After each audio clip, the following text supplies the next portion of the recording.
I'm Jamie O'Kane, CPA, Small Business Advanced Tax Planning and Compliance Extraordinaire, and this is the Abundant Beans Podcast, the podcast that takes my love for learning what makes people tick while digging into the good, bad, and ugly of small business ownership. We strive to give you the insight that only those in the trenches of being and working with entrepreneurs can provide. All right, today we're going to welcome to the podcast Rachel, oh God, how do I say your last name? Rachel Lemcke. Lemcke, okay. Oh, that's what I was going to say. Awesome. Rachel is the founder of Amwell Data Services, a full-service independent veterinary laboratory consulting agency. That was a lot of words with a lot of letters. Sorry. She formed Amwell Data Services to help give veterinarians and their teams more margin with the larger goal of helping make careers in veterinary medicine more sustainable. Welcome. Thank you for having me. I was so excited. I was like, Rachel, we get Rachel today.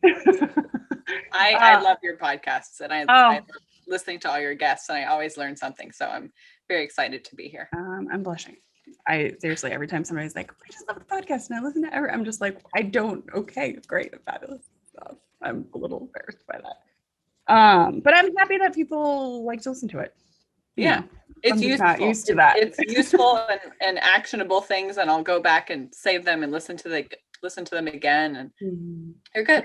I'm all about action items, and you said making careers in veterinary medicine more sustainable. Like that's what we're here for. Yep. Like that's what we all want for these businesses. So I love it. So first questions first. What was your first job? Okay. My mother's definition of a first job or my definition of a first job? Either, both. So I held horses for a blacksmith, and I'd clean shoes and stuff when I was in high school. My mom did not consider that a job. It was $50 a day cash. Wow. He's a fabulous blacksmith. Don't recommend the pay rate, but great people. And I worked with really nice horses and stuff. This was at a local barn, but Georgia summers, working for a blacksmith. I guess that was my first job. I did some like pet sitting and house sitting, but does that count? Yeah, it was like about the same time, but like the holding horses for the blacksmith was more of a job. Think like really fun, nasty stallions that like all they want to do is bite you. No. Mm-mm. And your job is to make sure that the blacksmith can keep working, even if that means they're wanting to bite you. So that goes in the job category. Pet sitting, more fun. What would your mom say your first job is? It's actually funny to me. Well, my mom thought it needed to have a paycheck, Yeah. like an actual like piece of paper. And I was so I guess she wouldn't, maybe she would count, I guess, when I was in undergrad. My first job was as a prep cook / like catering, co-catering chef, basically, for the college. So I went from being able to make PB&J and Kraft mac and cheese, if that, when I was in high school. I was afraid of the oven. It was like too hot and I was scared. So I came home and I said, okay, we're going to have walnut encrusted chicken with blah, blah, blah, blah. And my dad's like, wait, what? So that was what my mom would probably consider as my first job. That's really funny. Yeah. I used to work at a country club in college, and I worked like from bar cart to like fine dining. And so like, I know a ton about wine because we would have wining tastings, and they would feed us stuff with like blue cheese on it and like stuff I would never, like, I would say I probably didn't like. I don't like kumquats. But like in that, like they fed us. So you ate what you got, and it was like a lot of like more like gourmet, and like, the chefs are making, putting flavors together that like, that's not grilled cheese or mac and cheese, right? I mean, lobster mac and cheese is... Yeah, I was never a picky eater, so like there was just like we had the ability, like they definitely changed my palate, and my desire for nice wines and stuff. But now I just drink boxed wine, or I love canned wine. I'm just whatever. It doesn't really matter at this point. I'm not picky. So give us the rundown on your career journey. So I guess career journey. So I moved out of the prep kitchen helping with catering, and I took a research position, like a undergraduate research position. I can't speak position at the school where I was at Berry College down in Georgia. So started doing all sorts of stuff there, mostly like population genomics and stuff like that with cattle, and some stuff with spermageti. I can't speak today. Stem cells with testes. That made for some interesting conversations. And so I went from there to Cornell. And so I would still consider that like work experience, like it definitely is. As a graduate student and a teaching assistant. And so I did all sorts of stuff there. You know, your research, and then also you're helping teach these classes to loads of undergrads. So that was sometimes difficult, but always rewarding. Awesome. And then finished at Cornell, and I moved to New Jersey. I don't have a poker face, sorry. No, so I moved to New Jersey, which was not in my top 40 states of where I was planning on moving. Does that make sense? Oh yeah. No, it was so funny. I don't have one either. So like, you know how I feel about things. So like born and raised in Georgia, but I don't have deep Georgia roots at all. Like mom's from Maryland, dad's from New York. Then I lived in Ithaca for several years and then moved to New Jersey. So moved to New Jersey for a relationship. That didn't pan out, but I got a job first as a lab tech, then became a lab manager at a local, really big private equine referral hospital. So I was there for almost 4 years. I was first brought on because the morning tech had just given notice, and they had my resume basically on file because my horse had punctured his elbow previously in the year. That's how stuff works, right? That's how it works, yeah. So I started in October of 2016, and then I was promoted 3 times by March, and then I was also working at Chick-fil-A. You asked for work experience. I was also working at Chick-fil-A from October through the end of December. Do you always say the thing when people are like, "Okay, bye"? You're always like, "Have a good day." I have friends. I still have friends who one of them still works there, but as a manager. But when they use that phrase, like "it's my pleasure," I get really mad when they like use that with me. Like that's can't. That's not real anymore. So anyway, nice place to work. But I'll leave my personal opinions out of it. But I moved on full time with the practice in beginning of 2017. So was there for almost 4 years. I had worked with like veterinary types, animal science, pre-vet types, my whole like education, you know, because I wasn't a pre-vet track when I was an undergrad, but most of my friends were. So like these were my people. You know, it had been years since I had run like a PCV or, you know, looked at white blood cells, but, you know, made up for that real quick. Thank you, eClinPath at Cornell. Learned a lot, and I decided, I guess several months into COVID, that I wanted to do something a little different and I want to challenge myself more. So I decided I'll open my own LLC, and it was one of those, like, we're going for it. So I did the same thing. Like, I not during COVID, but I just was like, I guess I'm starting my own business. Yeah. So, and I don't know if I have like a catchy slogan, but I basically help optimize and grow the veterinary laboratory, whether that's like an in-house lab or just their services that they're providing, basically to better leverage what they're doing, their current capacity, their future capacity, for the overall practice stability and growth. So basically working smarter, not harder. I love it. So most consultants work just general business. we do the financial side, Yep. I know the people that do pricing, it's really more general business, but your focus is laboratory services. So I want to have you talk about why laboratory services, how does that affect the practice as a whole when that's not optimized? Sure. So, um, the best way to put that is, at least where I was. Now Mm-hmm. that is one practice, and it's Mm-hmm. quite a specialty practice. They also have like a general kind of Mm-hmm. ambulatory wing and stuff that they would do, but a lot of patients basically had lab work. So a lot of patients were directly impacted by what was happening in that room.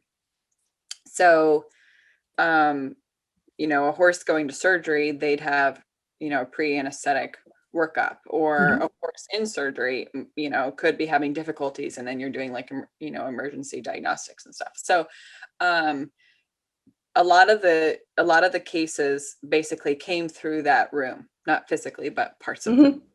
Right.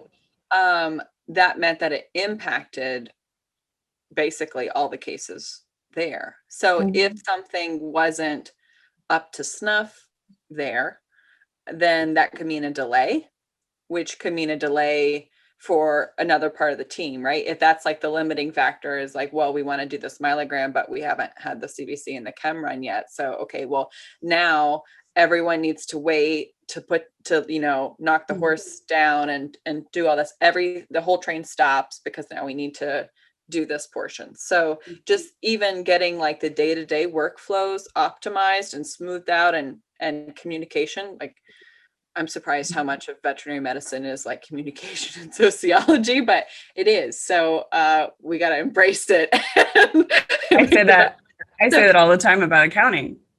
My Yeah, job is half therapy. I can see that. I can see that.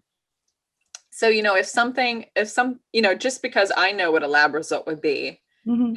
it doesn't help if I don't communicate to the internal medicine specialist that, hey, that horse is positive for X, Y, or Z. Mm-hmm. And then they need to communicate that with the team of, hey, now we need to put these measures in place. Now we need to do this. Now we need to do that. Like, it's snowballs. And so I can't just be like, oh, well, I'm just going to wait to let them know that horse has strangles. I'm like, no, it's like not how this works. So, Yeah. I took my job really seriously. And I sunk my teeth into it. And I made a lot of changes when I was there. Like, the room looked totally different when I left. And like moved machines around, changed a lot of workflows. I changed like how techs would learn like what they're supposed to collect and stuff. Like I did a lot there. So the lab, I feel like, from like an outside perspective looking in, unless like you've worked directly in the lab sometimes, I feel like people think of it as like a step and a portion of things, which it is, but it's a portion of so many things, right? So, and also it tends to be expensive. So it's not like operations itself is expensive, right? But like, that's not necessarily a room. Okay, like housekeeping. If you forget about housekeeping, then like the dumpsters overflow, and like doors fall off the hinges and stuff like that. So if you forget about stuff in the lab, well, that's really bad. You also have like, legally you have to maintain records and have this whole thing relatively buttoned up, or you should. But I feel like it gets forgotten about a lot. Like, I don't know if people just think like, oh, that's not sexy, so we're not gonna like spend time on that. Or I don't know if maybe they are like, well, we think it's important, but we don't know where to start. Yeah. I can help. But and it's not people, it's like a functional operational thing. That's And us.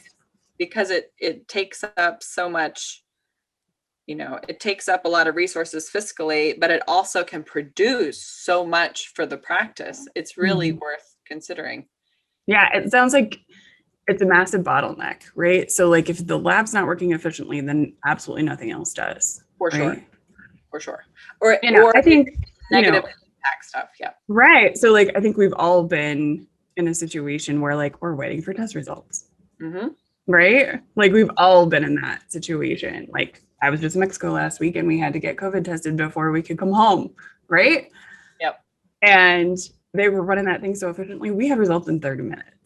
Nice. They're like, if you don't have results in 30 minutes, come see us. I was like, 30 minutes? Like I was expecting like 12 hours, and we had our results in 30 minutes. Nice. Like if that hadn't come back right, or if it hadn't gotten done, properly, Yep. we wouldn't be able to come home. So, I think we've all, we've all waited for test results in some way, shape, or form, the medical test results. And the amount of time and resources that can eat up, especially if it's not being done efficiently in a practice. Or correctly, they have to rerun it. Right, or correctly, it makes a lot of sense. But like you've got a horse or any animal ready for surgery, and maybe you've already knocked him out, but now you're waiting for lab results, and then it's more anesthesia, it's waste, it's time waste, it's supply waste, it's people mental energy waste. It's massive waste if the lab's not working properly. For sure. And efficiently. It makes sense to me. Good. So what are some of the most common laboratory missteps veterinary practices are making? I'm going to go on the business side here, and I'm going to say not knowing their actual costs. Yeah, I think that's very true. Yeah, I had this kind of scary conversation when I was at lunch with a friend of mine who's a rep the other day. He said he has like 90 practices in his territory. So I don't know if this was out of 90 or out of like 45, because the conversation kind of flowed a little tricky, but he said that literally a handful, like 5 of his practices in his territory that he's like familiar with, that 5 take a look at their actual costs for things and actually like in the lab and actually like know if they're breaking even.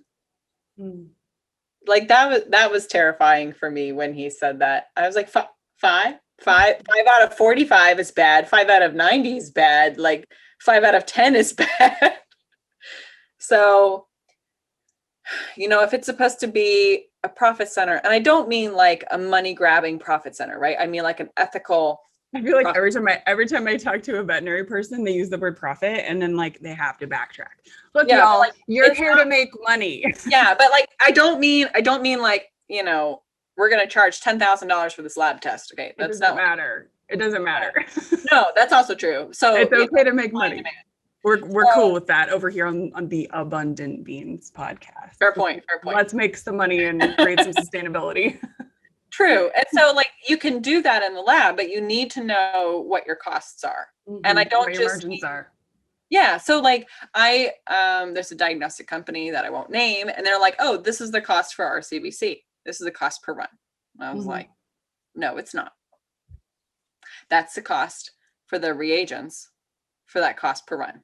It's not the cost for the machine purchase price or the lease price or the maintenance or the QC or the time to do the QC or the electricity, which I won't talk about because that's negligible. That's not the cost, and that's not the labor to run the actual test. Like that is a subset, and that's all great, but like that's actually not even the whole picture at all, right? That's talking about the solar system and only talking about Earth. It's not. There's like other stuff there. Yeah, it's so hard, and like the thing with like cost accounting and things like that, because we do some of this stuff too, like there's just so many things to capture, and I know it feels overwhelming, right? Like even in my business, I'm like, okay, but there's this and there's this input and there's all the software and this and that and the other thing. Like there's so many inputs and it feels overwhelming. And I do understand that, a lot of people who like, if you're listening to this and you're a vet practice center, you're like, how do I even capture any of that crap? Like, how would I even know? How do you know like where to start? Yeah. Where do you even start with that? And I understand like that feels overwhelming probably. Sure. I can definitely see that. So I would, if I had to make a recommendation, I would say start with your most common tests, like your highest volume tests, right? So if you run like one test a year for this particular random thing and your margins are way off, and that won't necessarily be the end of the world because you only did that one test once. But if you run, I don't know, let's make this a big practice. Let's say you run like 2,000 CBCs a year, then you should start with that because your multiplier is so much bigger. So that means you're magnifying however much you're off or however much you're not off, hopefully, magnifying that by that volume versus only like a one-time issue, basically. So start with the most prominent tests. They need to start actually figuring out the amount of time it takes to run a test. I don't just mean like, once you put it in the machine and you poke the button, how many minutes does it take till you get a result? Not what I mean. I mean, like, from the time that the blood basically like hits the room or hits the space where it's going to be able to be run. Now it's the amount of time to log it into the system, the amount of time to bill it, the amount of time to rock it, the amount of time to walk over to the machine, the amount of time to pull it up on the machine, to put it in, have the machine run, put it back in, and put the results back into now some softwares will put the results back in, but that whole time, you need to think of that per minute. And I calculate that two different ways. I calculate that as active time. So that's like Rachel going and hand mixing the sample before she puts it in. Active time per minute. And I bill that at like full salary, which I hope it's salary, not like per hour, but full salary, plus including benefits. Like that's broken down per minute.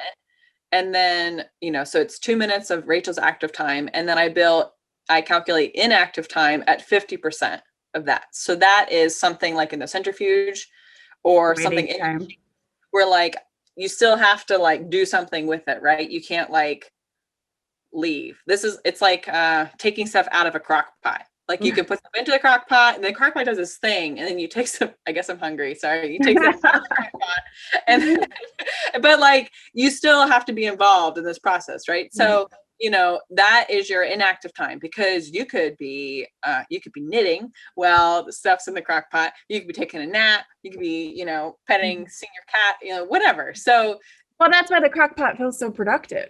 Yeah. Right? Because like you're inactively doing something. Yeah. But like, you're still like, yes, there is still something happening. So in the blood, like in the lab, something in the centrifuge for 3 minutes, fine, great. Now go do something else with that time. The beauty of that is what do you go do with that extra time, right? Once you've optimized the lab, once you are, when you're talking about inactive time, sometimes that's like when the employee gets a chance to run to the restroom. Sometimes they get to eat part of their lunch. Sometimes that is they start active time on another test to make you more money. Okay. All sorts of stuff. So because it's not immediate full 100% attention, I bill that halftime. So, knowing the cost of reagents, the biggest reagents or the biggest consumables for that test is important, as well as the labor to run them. And you can break stuff farther down from there. Yeah. I mean, we could get massively granular here with that cost accounting. But I love that, once you know where your inefficiencies are, right? Then you can be like, oh, well, I actually have 3 minutes, right? Yeah. I can start another test. I can run to the bathroom, which is fine too. Like that's all like has good. To be done. Yeah. Your employees need to have, understand they do have time. They don't need to sit there and watch it. Yep.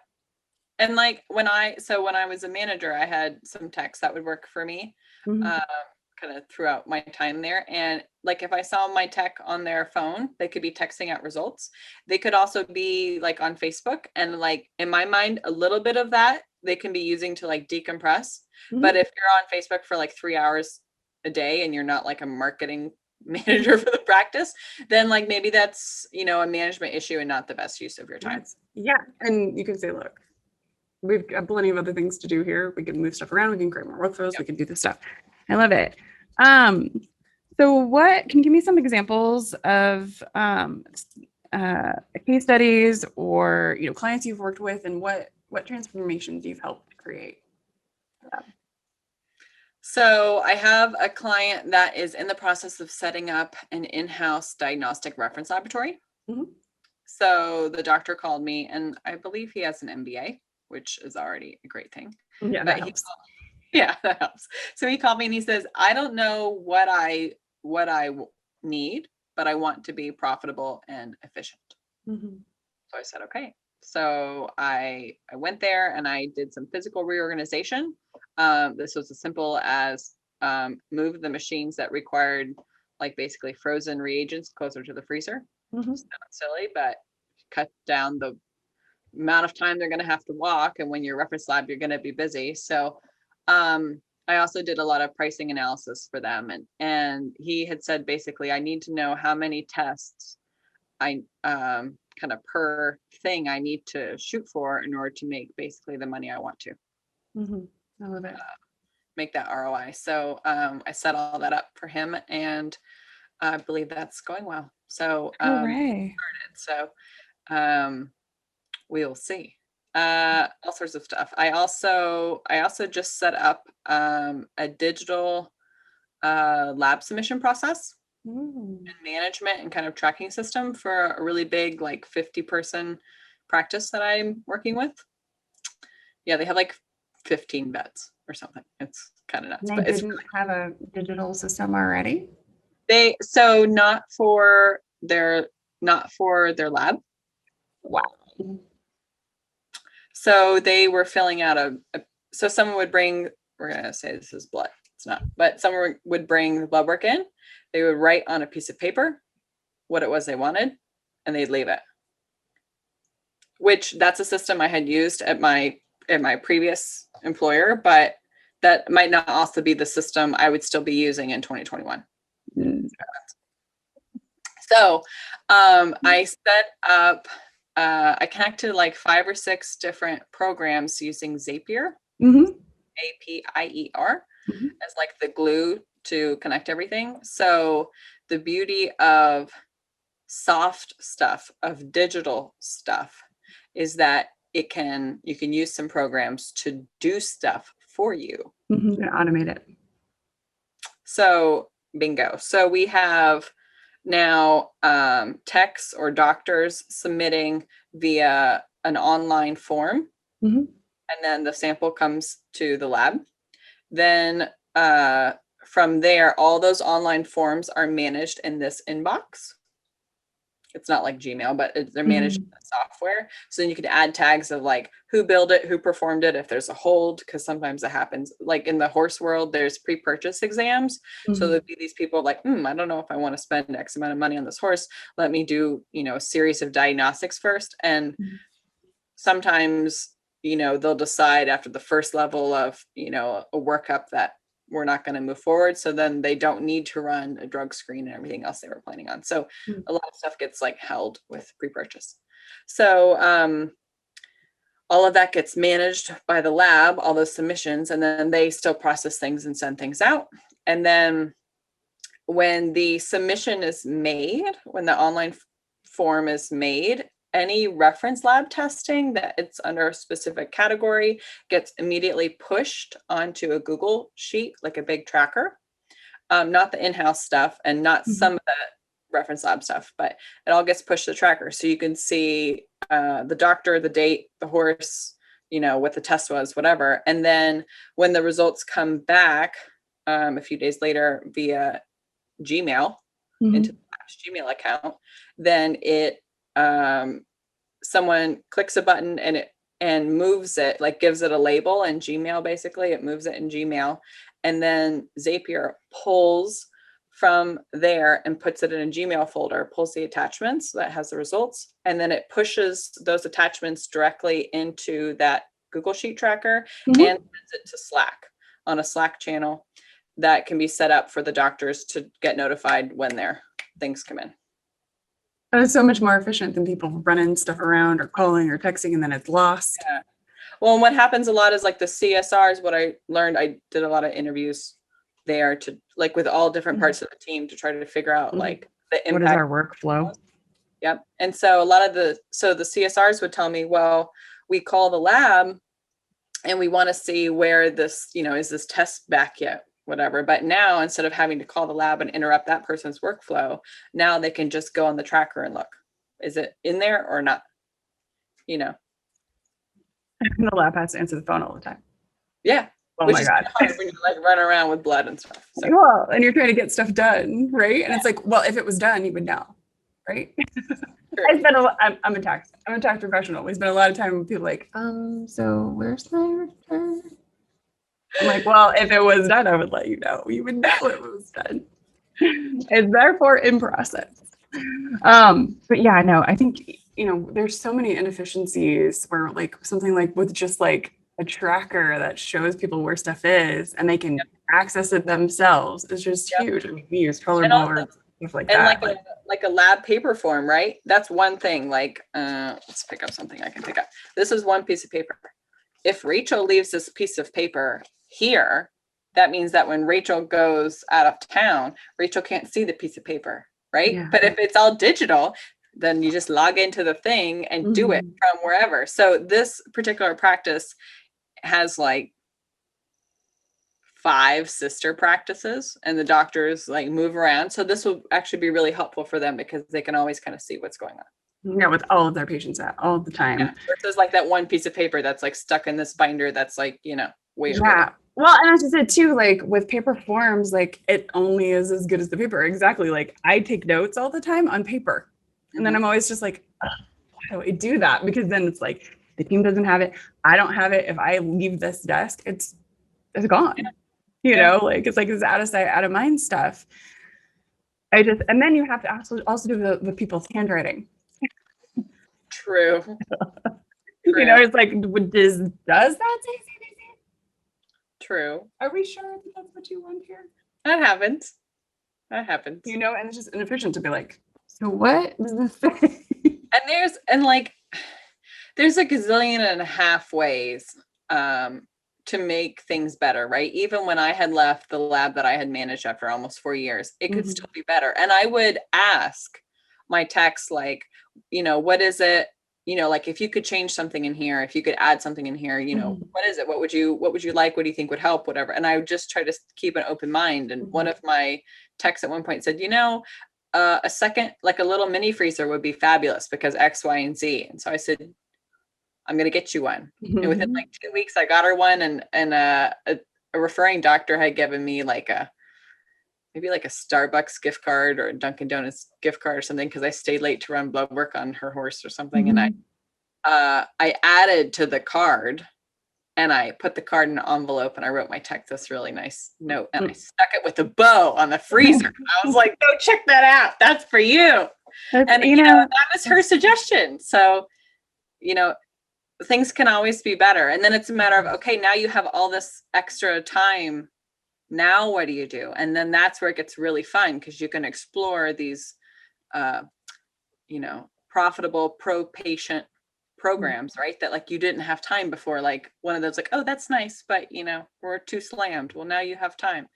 So, or you can just go take a nap. Or you can decompress or go home or whatever it is, right? Like margin, you can do whatever you want with it. And and that's huge. And I think that that all brings us back to, how do we make these practices more sustainable?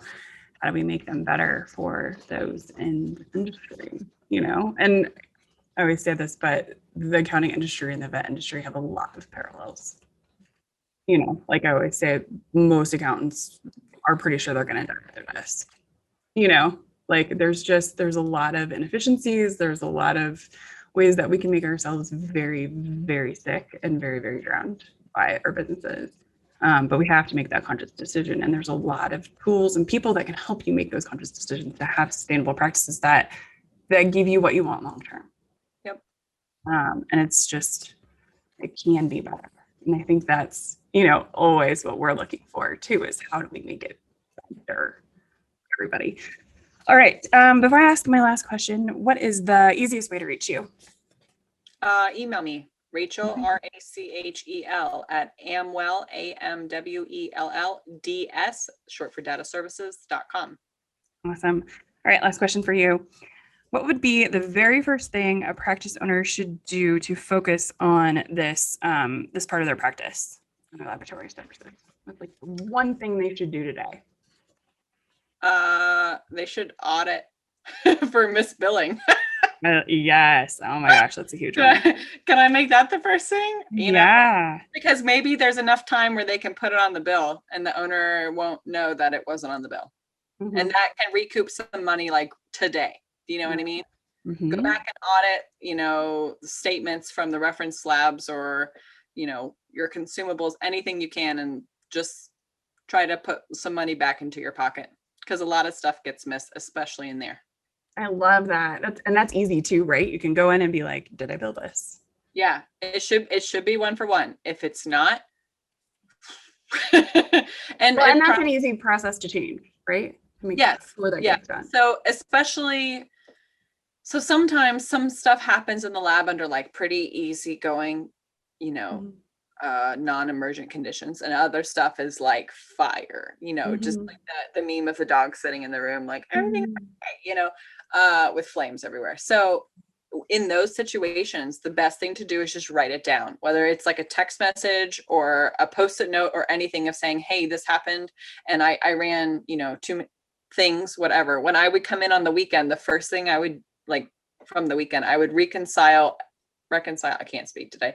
I would look at everything that happened over the weekend. Maybe there were 5 PCVs and total proteins that were run, and I would make sure they were all billed. And so, the diagnostic testing that's being done off site is probably more expensive than the majority of things that are being run on site, but probably with a lower frequency. But if you make sure all of those are accounted for, then that's a lot of money you're accounting for. I love it. Awesome. Rachel, thank you so much for your time today. Thank you. I really enjoyed this. Yeah. Thank you so much for listening or watching. Be sure to subscribe on YouTube, iTunes, or wherever you prefer to listen. If you learned something and found some useful information to apply to your business today, please consider giving us a thumbs up and a review. Until next week, be abundant.